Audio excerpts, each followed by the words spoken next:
Halo, salam sehat dan semangat semuanya.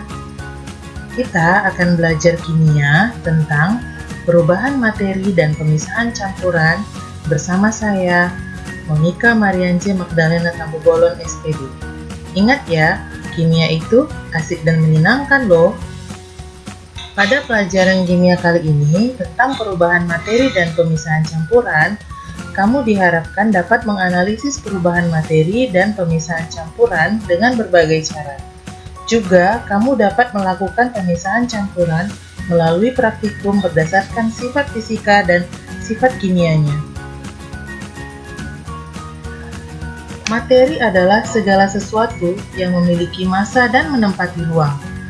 Materi memiliki sifat fisika dan sifat kimia. Secara kualitatif, sifat fisika dapat dilihat dari bentuk fisik, warna, bentuk kristal, dan kekerasan. Secara kuantitatif dapat dilihat dari titik didih, titik beku, densitas, dan konduktivitas termal. Sifat kimia materi yaitu reaktivitas dengan udara, reaktivitas dengan oksigen, toksisitas, dan dekomposisi. Nah, tentang perubahan materi, sekarang kamu amati gambar berikut ini. Kira-kira apa yang ada dalam pikiran kamu? Gambar pertama menunjukkan es yang mencair. Lihat, pasti ada perubahan bukan? Dan gambar yang kedua adalah kayu yang dibakar menjadi abu. Ada perubahan ya? Sekarang kamu pikirkan, kira-kira apakah sama perubahan yang pertama, es mencair, dengan perubahan yang terjadi pada kayu yang dibakar? Dari gambar tersebut, kamu dapat membedakan kedua perubahan materi. Perubahan materi yang pertama adalah perubahan fisika, dan perubahan materi yang kedua adalah perubahan kimia. Perubahan fisika. Perhatikan gambar. Beras menjadi tepung. Terjadi perubahan bukan? Kemudian kopi menjadi bubuk kopi, gelas yang pecah, dan serutan kayu dari kayu.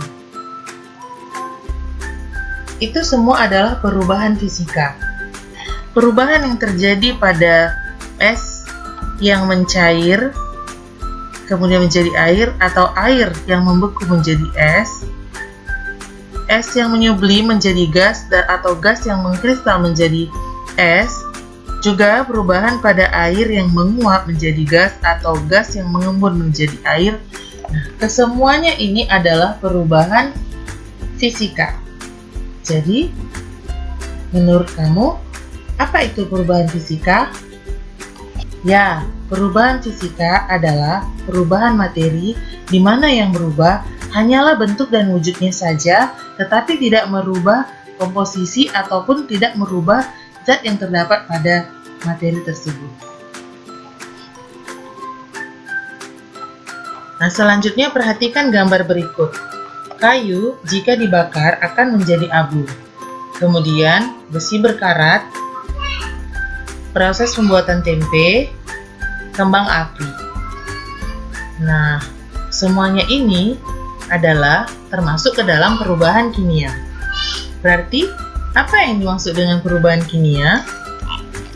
Perubahan kimia adalah perubahan materi yang menghasilkan zat yang baru dan tidak dapat kembali ke wujud atau bentuk yang semula.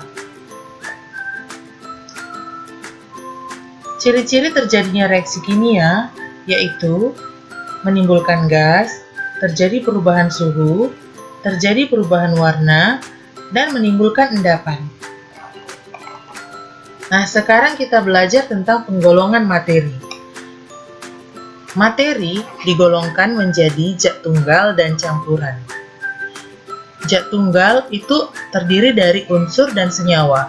Unsur adalah zat tunggal yang tidak dapat diuraikan menjadi zat lain yang lebih sederhana. Sedangkan senyawa adalah zat tunggal yang terdiri dari gabungan dari beberapa unsur. Unsur tidak dapat diuraikan menjadi zat lain sedangkan senyawa dapat diuraikan menjadi unsur-unsur. Contoh unsur yaitu perak, emas, besi. Contoh senyawa yaitu garam dapur, urea, gula, air, dan lainnya. Campuran terbagi menjadi campuran homogen dan campuran heterogen. Campuran homogen yaitu campuran yang tidak dapat dibedakan lagi antara pelarut dan zat terlarut, walaupun menggunakan mikroskop ultra. Sedangkan campuran heterogen adalah campuran yang masih dapat dibedakan antara komponen yang satu dengan yang lainnya tanpa menggunakan mikroskop ultra. Contoh campuran homogen yaitu air garam, air gula, sirup, dan lainnya. Contoh campuran heterogen yaitu air pasir, air dan minyak, es dawet, adonan kue, dan yang lainnya. Campuran dapat dipisahkan dengan berbagai cara. Nah, pemisahan campuran yang pertama dapat kita lakukan dengan cara maserasi.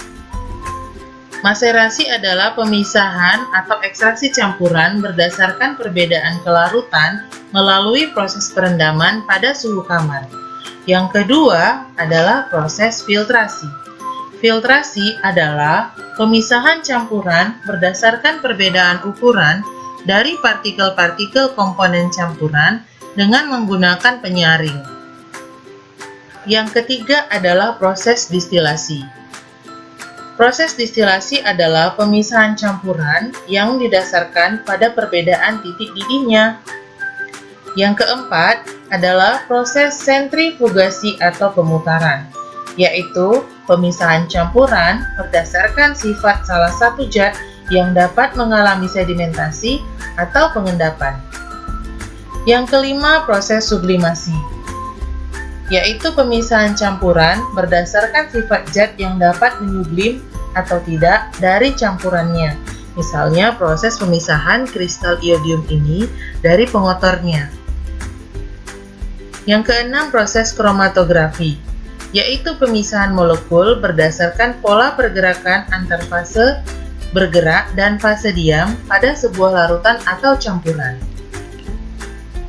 Kesimpulan pada pembelajaran kali ini, perubahan fisika yaitu perubahan yang tidak membentuk zat yang baru, komposisi materi tidak berubah, dan tidak terjadi perubahan warna, bau, rasa, juga tidak terbentuk endapan. Perubahan kimia yaitu perubahan yang membentuk zat yang baru, komposisi materi sebelum dan sesudah reaksi mengalami perubahan, juga ditandai dengan terbentuknya gas, endapan, perubahan suhu, perubahan warna, perubahan bau, dan perubahan rasa. Pemisahan campuran dapat kita lakukan dengan cara maserasi, filtrasi, distilasi, sentrifugasi, sublimasi, dan kromatografi. Sekian pembelajaran kita kali ini. Terima kasih, semoga bermanfaat. Always fun, stay healthy, and stay at home ya. Bye-bye.